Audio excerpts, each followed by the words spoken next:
نحمده ونصلي ونسلم على خاتم النبیین جزا اللہ عنا سیدنا محمد ما و اہل۔ اللہ تبارک و تعالیٰ نے ویسے تو ہمیں بہت ساری نعمت عطا فرمائی ہیں، ان میں سے ایک بہت بڑی نعمت ہمارے وطن عزیز کی صورت میں بھی عطا فرمائی ہے۔ جی ہاں، اللہ تبارک و تعالیٰ نے جہاں ہمیں بے شمار نعمتوں سے سرفراز فرمایا ہے، پانی کی نعمت ہو، کھانے کی نعمت ہو، اس کے علاوہ ہاتھ پیر کی نعمت، اور سب سے بڑی تو یہ کہ اشرف المخلوقات بنایا اور پھر انسان بنایا۔ ان سب نعمتوں میں ایک نعمت یہ بھی ہے کہ اللہ تبارک و تعالیٰ نے ہمیں مسلمان بنایا اور مسلمان ملک میں پیدا فرمایا۔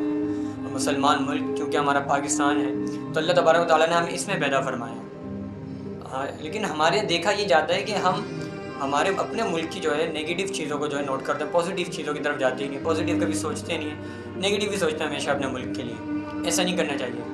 مجھ سمیت دیکھیں آپ سب کا یہ ماننا ہے کہ حکومت ہمارا خیال نہیں کرتی، ہمارے پر ظلم کرتی ہے، ٹیکسز لگاتی ہے، اور چاہے ہمیں کسی بھی چیز کی ضرورت ہو ہم خود سے ہی کرتے ہیں، لیکن حکومت ہم سے ٹیکس لیتی ہے، یہ بات ہے۔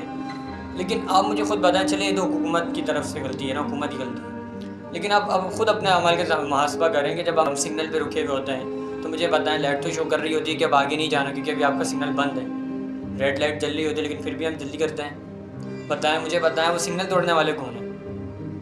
مجھے بتائیں وہ جو جگہ جگہ چیزیں کھا کے ریپر پھینک دیتے ہیں وہ کون ہیں؟ ہم ہی ہیں نا۔ مجھے بتائیں وہ کون لوگ ہیں جو جگہ جگہ پان گٹکے کھا کر تھوک دیتے ہیں، دیواریں خراب کر دیتے ہیں؟ مجھے بتائیں وہ کون لوگ ہیں؟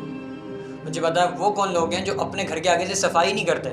ملک عزیز دیکھیں نا، ملک عزیز ضروری نہیں ہے کہ آپ ملک کے لیے سیاست میں آ کر ہی کوئی بڑا کام کریں، سیاست کے بغیر بھی کر سکتے ہیں۔ اور یہ بھی ضروری نہیں ہے کہ اگر آپ کے پاس بہت زیادہ پیسے ہیں تبھی آپ ملک کے لیے کچھ اچھا کام کر سکتے ہیں، یہ بھی ضروری نہیں ہے۔ آپ صرف گھر کے آگے سے جھاڑو لگائیں، مجھے بتائیں اس میں آپ کو کتنا پیسہ جائے گا؟ آپ صرف یہ عہد کر لیں کہ میں نے اپنے ملک کو صاف رکھنا ہے، میں نے یہاں پہ کوئی چیز کھا کر تھوکنی نہیں ہے، اگر کوئی تھوکے تو اسے سمجھانا ہے۔ آپ دیکھیں باہر ممالک وغیرہ کیوں کامیاب ہوتے ہیں، کیوں لوگ ان کو زیادہ تر فوقیت دیتے ہیں؟ اس لیے ہی دیتے ہیں کہ وہاں پہ جو ہے صفائی کا بہت اچھا خیال رکھا جاتا ہے۔ حضور علیہ السلام کے دین میں تو صفائی کو نصف ایمان قرار دیا گیا ہے، یعنی کہ صفائی نصف ایمان ہے، آدھا ایمان جو ہے ہمارا صفائی ہے۔ لیکن دکھ کی بات یہ ہے کہ جب یہ ہمارے ہاتھ میں تو ہم صفائی کر رکھتے کیوں نہیں ہیں؟ اسی طریقے سے آپ باہر نکل جائیں، بازار وغیرہ میں چلے ہیں تو وہاں پہ لوگ باجے بیچ رہے ہیں، حالانکہ باجے اگر آپ کو اللہ تبارک و تعالیٰ نے آزادی دی ہے تو آپ اللہ تبارک و تعالیٰ کا شکر ادا کریں۔ نبی پاک علیہ الصلوۃ والسلام کی ادا کو ادا کرتے ہوئے آپ شکرانے کے نوافل ادا کریں، تہجد کی نماز پڑھیں، قرآن کریم کی تلاوت کریں۔ جو ہمارے علماء اکرام، جو ہمارے مفتیان اکرام، جو ہمارے بڑے آبا و اجداد پاکستان کی آزادی کے لیے جو شہید ہو گئے، تو ان کی ایصال ثواب کے لیے نیاز کا اہتمام کریں، قرآن کریم کی جو ہے قرآن خوانی وغیرہ کرائیں، یہ کریں آپ۔ باجے بجانا، لوگوں کو تنگ کرنا، مجھے بتائیں آپ باجا بجاتے تو کس کس کو پریشانی ہوتی ہے آپ جانتے ہیں؟ مثلاً آپ کو نہیں پتا کسی گھر کے آگے سے گزرے اور آپ نے باجا بجایا اور وہاں اس گھر میں جو ایک شخص بہت سخت علیل تھا، مجھے پتا اس سے اذیت ہوگی یا نہیں؟ بالخصوص بزرگوں کو تو اس سے بہت اذیت ہوتی ہے، یعنی بزرگ تو ہوتے بھی ایک بچے کی مانند ہو جاتے ہیں، جب وہ جیسے ان کی جب ایجڈ ہو جاتے ہیں زیادہ تو پھر وہی بچے کی مانند ہو جاتے ہیں۔ جس طریقے سے بچے کو ٹریٹ کرنا پڑتا ہے، بچے کو بار بار سمجھانا پڑتا ہے، بچے کو ہر ایک چیز کے بارے میں تھوڑا تھوڑا بتانا پڑتا ہے، انہیں بھی بتانا پڑتا ہے۔ لیکن آپ مجھے بتائیں جب آپ باجا بجاتے ہیں تو پھر یہ کیا اچھی بات ہے؟ اس طریقے سے آزادی کا اظہار ہوتا ہے، اس طریقے سے آپ آزادی کی خوشی منائیں گے؟ بائک کا سلنسر اتار کر پھر جو ہے گاڑی کو تیز چلانا اور پھر اس بات کا اظہار کرنا کیونکہ آج 14 اگست ہے تو آج ہم یہ کریں گے، تو مجھے بتائیں یہ اچھے لوگوں کی تو نشانی نہیں ہے۔ 14 اگست یہ آزادی کا دن ہے تو پھر آپ اپنے بڑوں کو یاد رکھیں نا، ان کی نیاز کا اہتمام کریں، اپنے گھر والوں کو جو ہے کچھ اچھا کھلائیں، اپنے گھر والوں کو اچھے کپڑے دلائیں، اپنے گھر والوں کو دیکھیں۔ آج اللہ تبارک و تعالیٰ نے مسلمانوں کو ایک ریاست عطا فرمائی تھی۔ ہمیشہ اپنے ملک کی صرف نگیٹو چیزوں کو نہیں دیکھا کریں، پازیٹیو چیزوں کو بھی دیکھا کریں، ان کے بارے میں سوچا کریں کہ یار یہ ملک ہے، ملک سے کبھی بھی ہمیشہ یاد رکھیں، ملک سے عداوت نہ رکھیں، ملک کو چلانے والے ایسے ہیں، ملک تو ہمارا بہت اچھا ہے، اس ملک کا کیا قصور؟ تو آپ اس ملک سے محبت کریں اور مایوسی کسی بات کی نہیں ہے۔ ہمیشہ یاد رکھیں کہ اللہ تبارک و تعالیٰ ہر چیز پر قادر ہے۔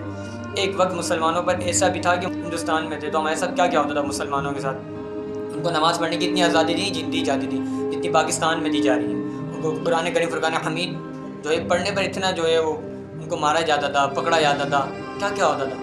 لیکن اللہ تبارک و تعالیٰ نے جب ہمیں ایک وطن عزیز عطا فرمایا تو مجھے بتائیں اب ہم کتنا قرآن کریم پڑھ رہے ہیں، اب کتنی نمازیں پڑھ رہے ہیں؟ اب تو کوئی بھی ہم سے نہیں پوچھے گا نا بھائی نماز کیوں پڑھنے جا رہے ہو، لیکن اب ہم نماز پڑھ رہے ہیں۔ آزادی کا فائدہ تو اٹھائیں، آزادی کہتے کس ہیں؟ اب آپ آزاد ہیں، اب جائیں جہاں جانا ہے جائیں۔